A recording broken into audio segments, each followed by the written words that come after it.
We've got more training camp notes. Brandon Aiyuk continues a hot start to training camp, but according to Jimmie Ward, he is not the number one guy at camp this year. We'll tell you who that is. We'll talk about Trey Lance, and Croc has some insight with his throwing motion and the rest of the news from Wednesday's training camp coming up on this episode of Locked On 49ers.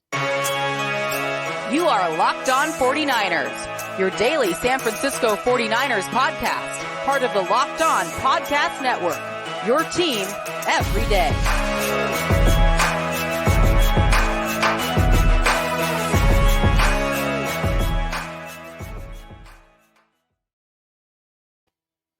Welcome to Locked On 49ers. Brian Peacock and Eric Crocker with you as always at BD Peacock at Eric_Crocker. Thanks for making us your first listen on the Locked On Podcast Network, your team every day. This podcast is sponsored by BetterHelp. Not a crisis line. It is not self-help. It's professional therapy done securely online, available to people worldwide, and they have a special offer for our listeners. Get 10% off your first month at betterhelp.com/lockedon. Croc is going to make an exit. Croc is going to be traveling here on his way to Santa Clara for training camp. Croc and I will both be at training camp this weekend, but we're going to start this podcast off first, and I'll get to some of the notes later and some of the interesting nuggets with Jimmy Garoppolo to Cleveland. Maybe not dead yet either, but we're going to start off with Trey Lance. It's all about Trey Lance this year and his development as a quarterback. And Croc might have a little insight here on what that development has been like for Trey Lance this offseason. I do want to go to a quote first here from the defensive coordinator who's looking at Trey Lance from the other side, trying to defend him in practice. And D'Amico Ryans on Trey Lance at practice Wednesday said, even though the defensive guys may be in the right spot, he's able to move around. Trey Lance is able to move around and create plays. That's what's encouraging to see. I'm excited to see him go out and actually play against someone else because he's done a great job versus us. So even though the defense has won most days in practice, D'Amico Ryans thinks that Trey Lance has done a good job, and probably because D'Amico Ryans knows how good his team is to play against for young Trey Lance. Yeah, he's probably looking at his team like, yeah, we're flying around. And you know, if everybody's doing their jobs, if they're making it more difficult on the offense, or if it's just, hey, you know, this guy's just struggling in general. And, you know, he's probably not going to tell us the truth, right? If he is like, oh, man, this kid's struggling, he don't got it. Like, he's not just going to go up there on the podium and say that. But I do think everyone's curious to see him play against another team. And, I mean, we're about a week away now, right? Yes, we are. We're getting darn close to that first preseason game. Another full week of that training camp practices, and then it's on. Trey Lance, I think it was 3 of 8 Wednesday in the team portion of the drills, and then maybe a little bit better in the red zone, right? That's what it looks like according to reports. We didn't have our eyes on it at practice. We will this weekend. We'll be able to give you our insight to what we see, but obviously the development continues for Trey Lance, and some of it is playing against a really good defense, but some of it is just, you know, a young quarterback that's got a lot he's been working on. He is, and you know, a lot of his work was done in the offseason. He went down there with Tom House, and is it 3D quarterback? A 3D they got QB. their whole little, 3D QB. And I got an interesting nugget on some of the things that they were working on, and just the advice from someone I know that works with quarterbacks, and how he thought it was kind of interesting the way they went about it. But there has been a lot of questions or comments on the release of Trey Lance and throwing motion. And everybody's like, oh, man, it looks quicker. And you have some people like, oh, it looks the same. Oh, he has a long, you know, kind of release and whatnot.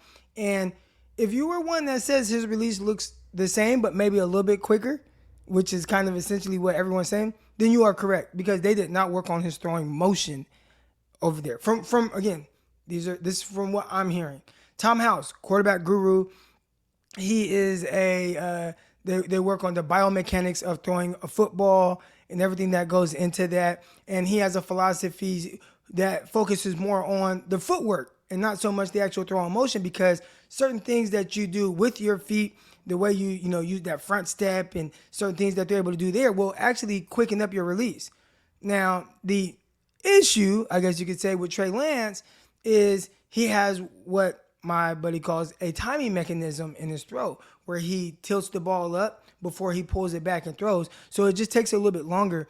And he would have thought that that's something that they would have tried to work with. He mentioned it last training camp as well, or when he was drafted, and saying, we'll see if it's something that hinders him and whatnot, maybe makes his accuracy a little bit inconsistent on the more quicker throws. I think most people would say the deep ball has not been an issue, right? Training camp, we've seen it fly. There are plenty of videos out from Tuesday's practice where you see the moon balls, and I mean, that ball is up and comes down. It's on the money. That's awesome. But where it can hurt him is the intermediate to short game. And I think that's the part where he has been a little bit more inconsistent, and that's the area you want to work on. Well, part of it is because they didn't work on anything that would increase or improve the quickness of those throws. So when he sees something and then just letting it rip and being on time with it, because of the timing mechanism and not speeding up that release, that's where you could see a little bit of inconsistency. So from practice to practice right now, you'll see some throws over the middle, and it's fine, and it works, right? And that's more of just his natural ability to throw a football, as opposed to his ability to be consistent with more of his techniques, to where now I'm not missing on certain throws and I'm always right. So I think if he continues to, I don't want to say have this issue, but if they continue to just not work on his actual release, then he's going to have to, and I kind of compare it to like a cornerback, where when you are a longer cornerback, right? Let's say like a Richard Sherman. Richard Sherman was so good, not because he's just the most physically gifted or whatnot. When you are a longer cornerback like that, Sherman, Witherspoon, a lot of guys we've seen, you have to be better with your anticipation. And if he can become better with his anticipation, then it won't be an issue, right? Let's look at it like with the roles reversed and think of someone that doesn't have as strong of an arm. Maybe Mac Jones, or you look at Drew Brees later in his career, or even Peyton Manning late in his career where he could barely throw a football. But the timing was so great, it could overcome maybe the deficiency in another area. So Trey can really work to see the field better than that kind of elongated release timing mechanism that he has in there won't be as much of an issue.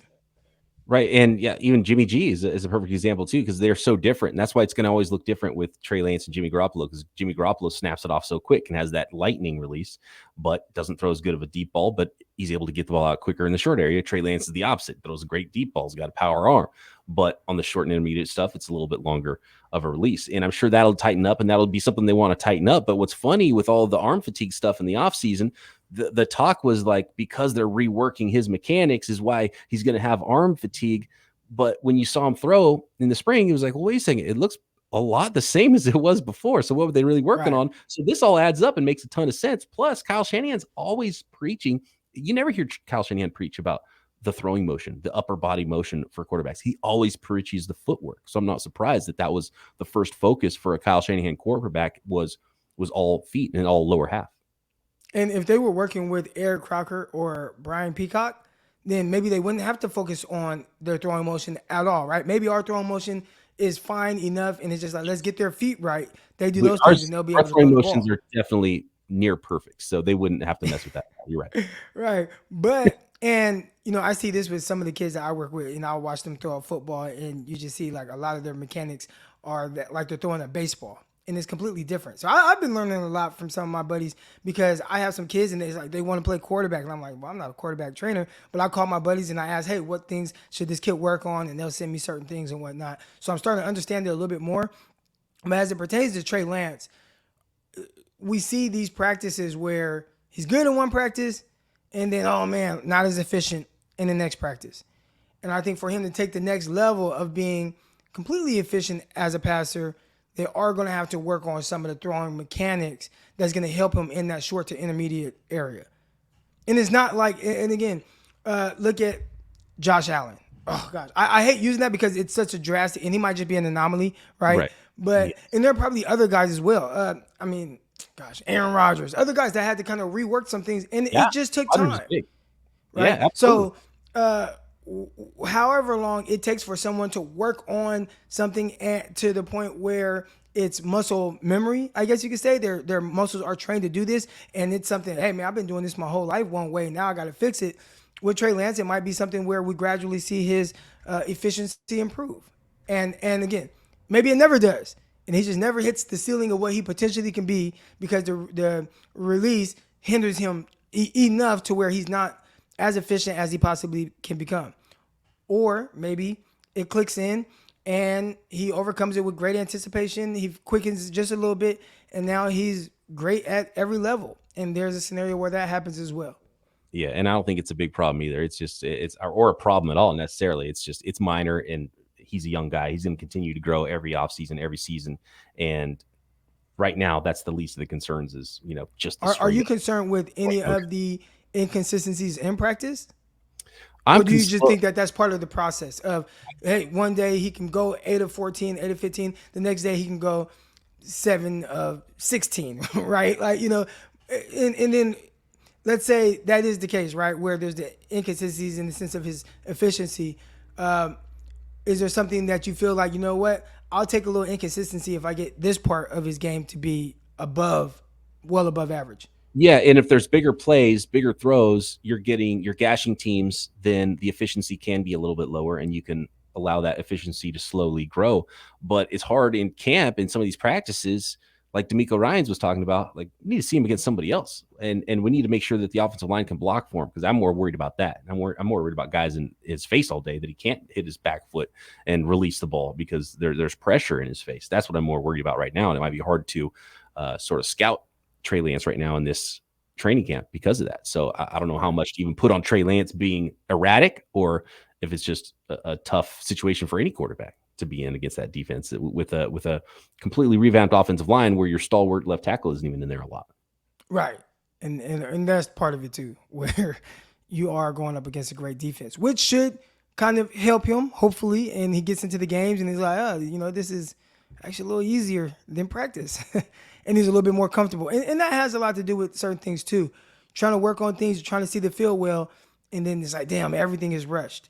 And we've seen Jimmy Garoppolo kind of go through it. And this is not me trying to push down on Jimmy Garoppolo to prop up Trey Lance. But, in practices where there were times where Jimmy Garoppolo wasn't as efficient, right? Wasn't as great. Matter of fact, if you go to back to last year's numbers, and, you had people that had their spreadsheets and everything like that, Trey Lance going against the twos was more efficient than Jimmy Garoppolo, who went against the ones. And I think we're seeing that right now with Nate Sudfeld, who's typically going against the twos, who has been more efficient. Today, I believe I saw 8 of 8, mostly throws to the running backs, and I heard that was a big emphasis on today. But you could see that there is a drop-off in going from playing against Fred Warner, Nick Bosa, Jimmie Ward, Travarius Ward, Emmanuel Mosley, all these guys. And then it's like, Ambry Thomas, who it feels like they're throwing at every play.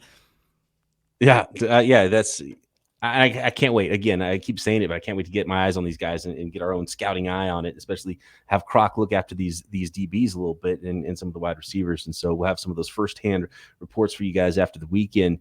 Croc, I guess this is time for us to say goodbye to you and safe travels, and be talking to you over the course of the weekend in Santa Clara. All right. Hey, and real quick, if you, I know you're going to touch on the Deshaun Watson thing, maybe Jimmy Garoppolo potentially not dead going to Cleveland. This out per Adam Schefter, the NFL is looking for an indefinite suspension.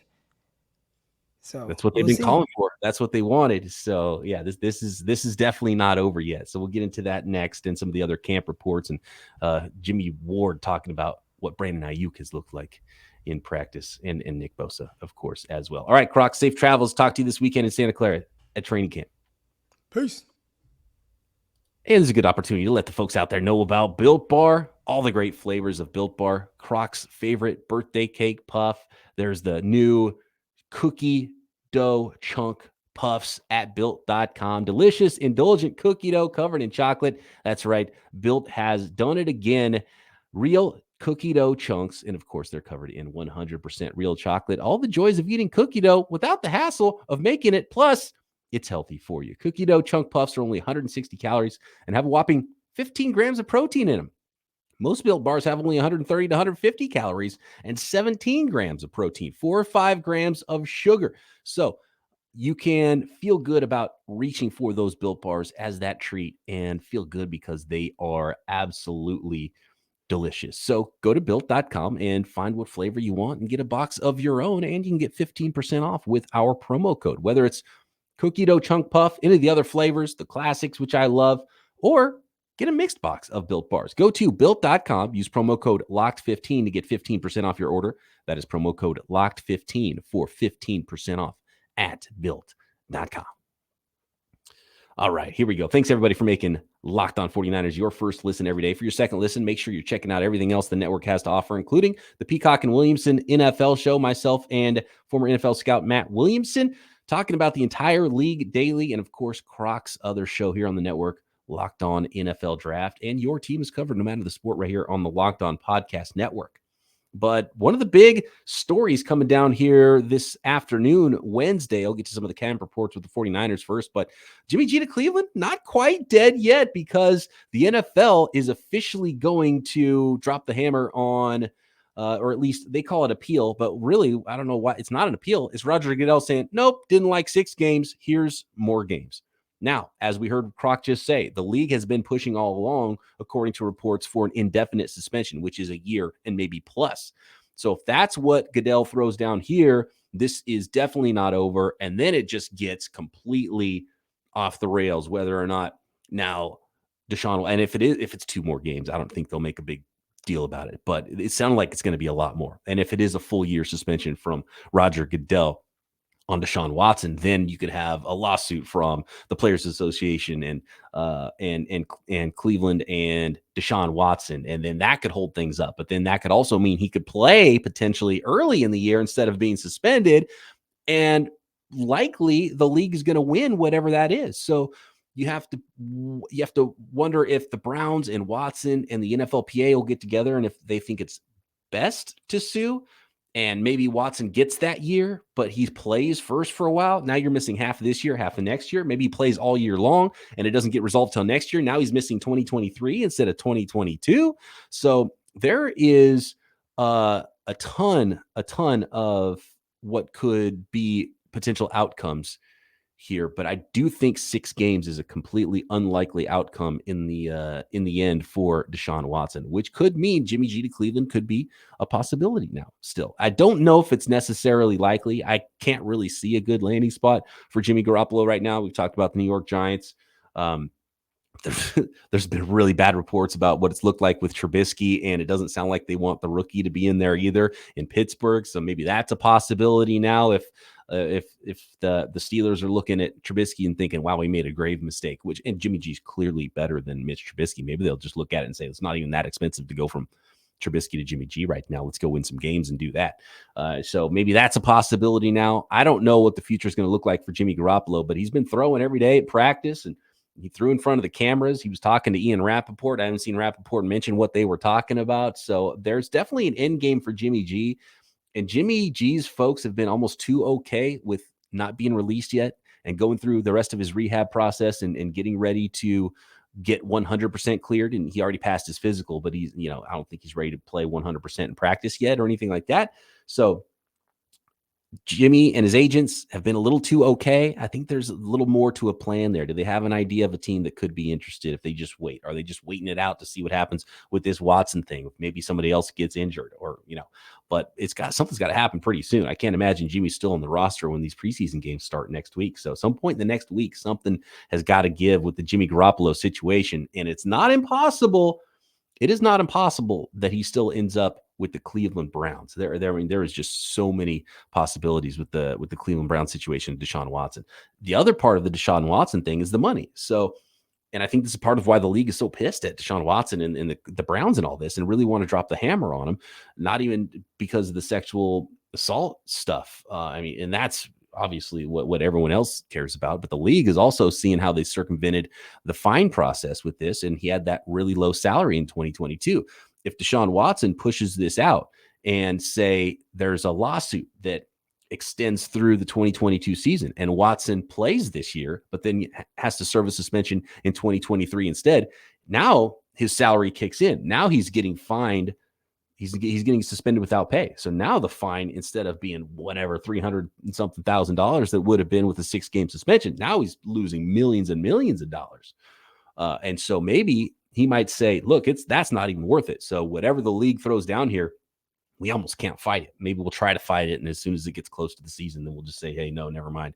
And take that year now. So it doesn't drag into 2023 when he could really lose some money. So there's a lot of layers to this thing with the Cleveland Browns. Would they still even be interested in Jimmy Garoppolo if Deshaun Watson is lost for the year to a suspension? Maybe they want to go with Brissett no matter what. Maybe they're cool with that. Maybe they're cool with Brissett and Josh Rosen's now the backup or the third stringer there with Joshua Dobbs. So, not done.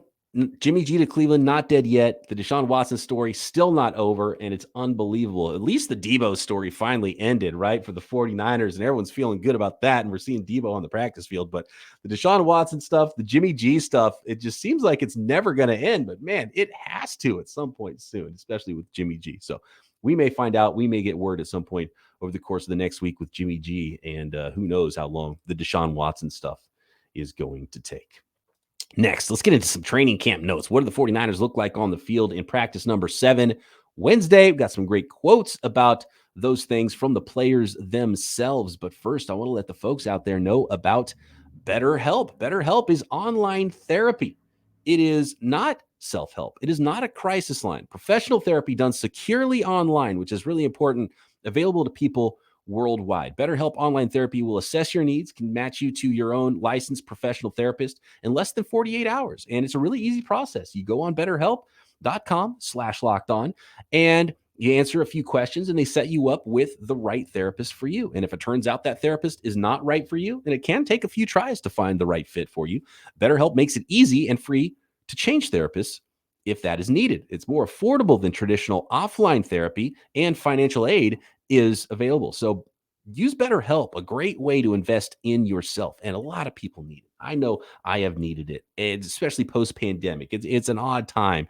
And help yourself. If there's something you're dealing with, let somebody else help you with that. And I love the secure way that BetterHelp provides that therapy. And it's all up to you how it's done. If you like the face-to-face, you can do it with a camera, and your computer, and do it in that sort of a way. You can do it by phone. You could do the video. You could do a phone another time. You could do text if you want. There's really any way that you want to do it to get therapy every week, and it's easy as a few clicks on your laptop or your phone. And the special offer I mentioned for our listeners, get 10% off your first month at BetterHelp.com/lockedon.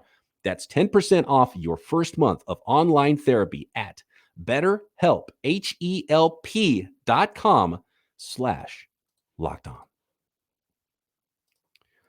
All right, folks. I love this quote from Jimmie Ward after practice on Wednesday. And basically he said, I want to get it right here. Asked about Brandon Aiyuk, and Brandon Aiyuk has been a standout at camp, especially this week. He's really put back-to-back good days together from all reports. Almost everyone that's been at camp has said Brandon Aiyuk's really making a lot of plays. Love to see that.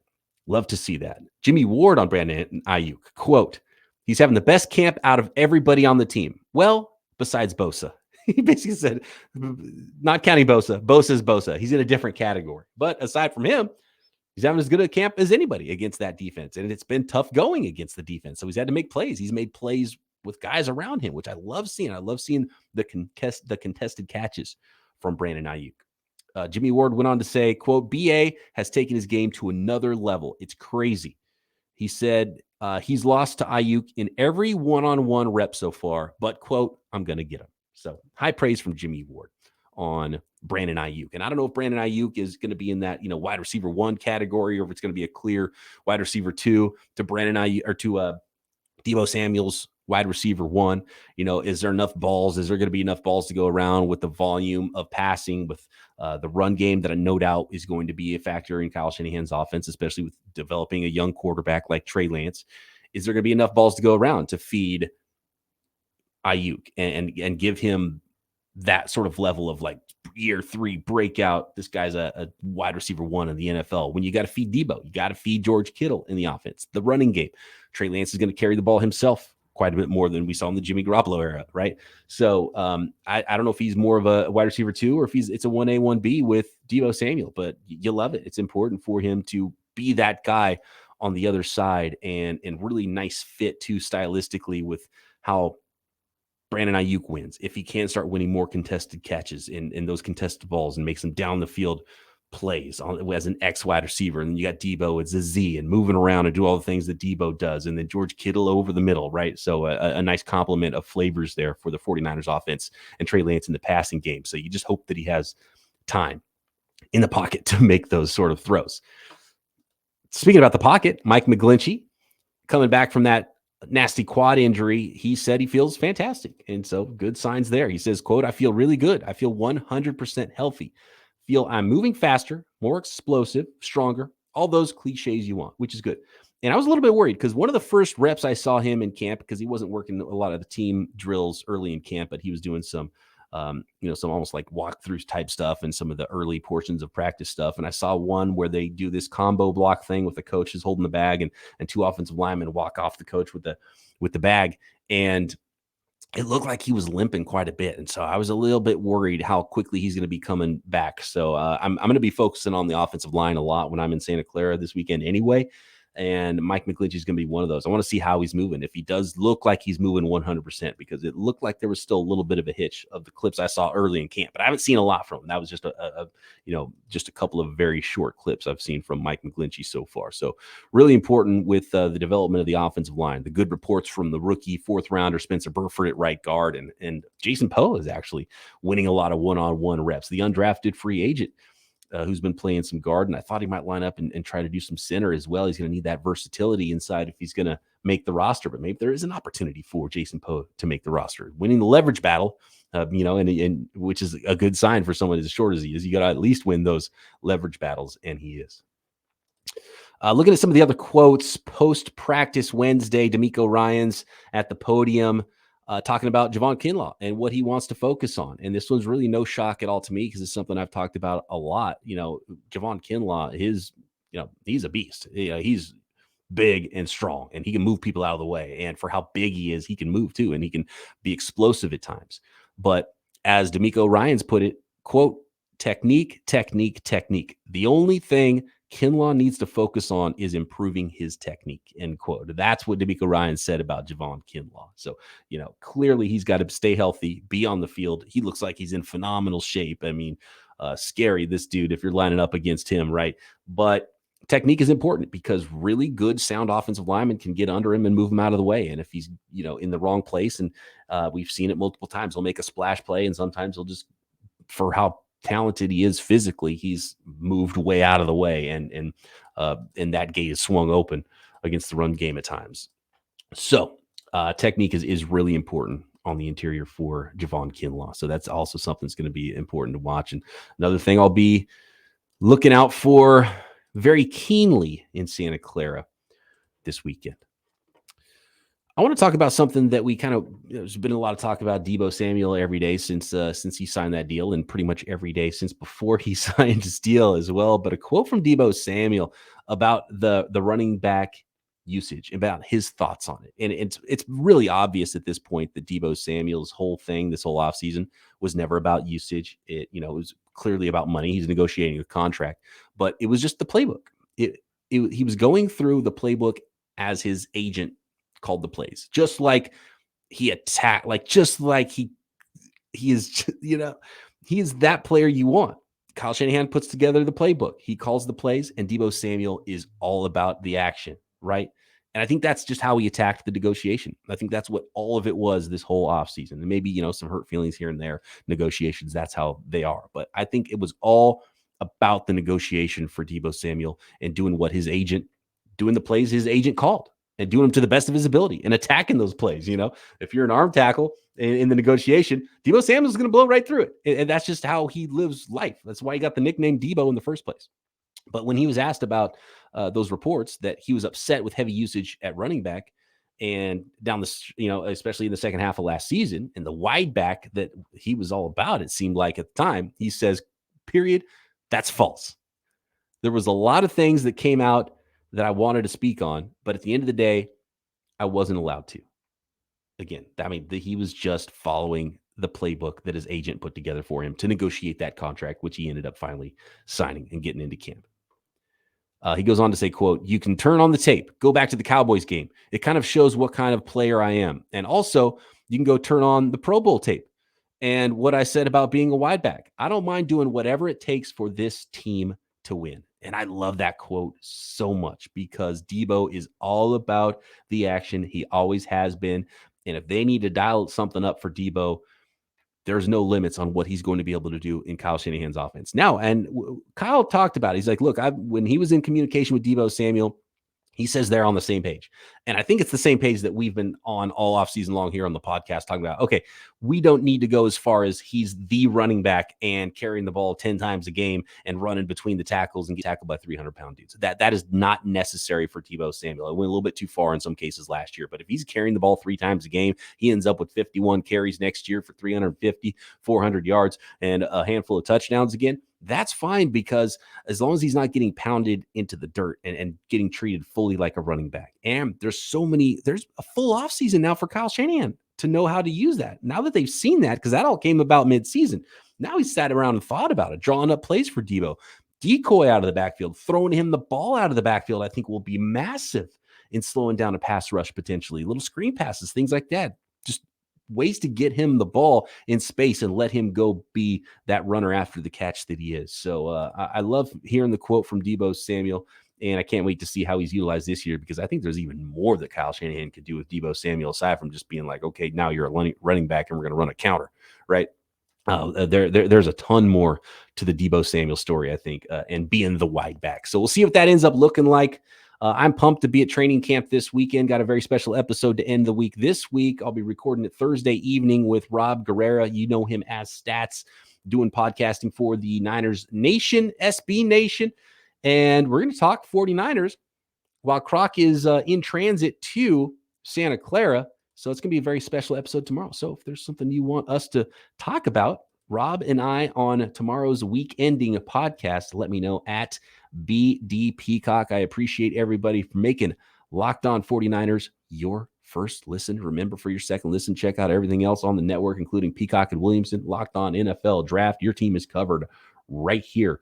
And we'll be back tomorrow. Locked On 49ers.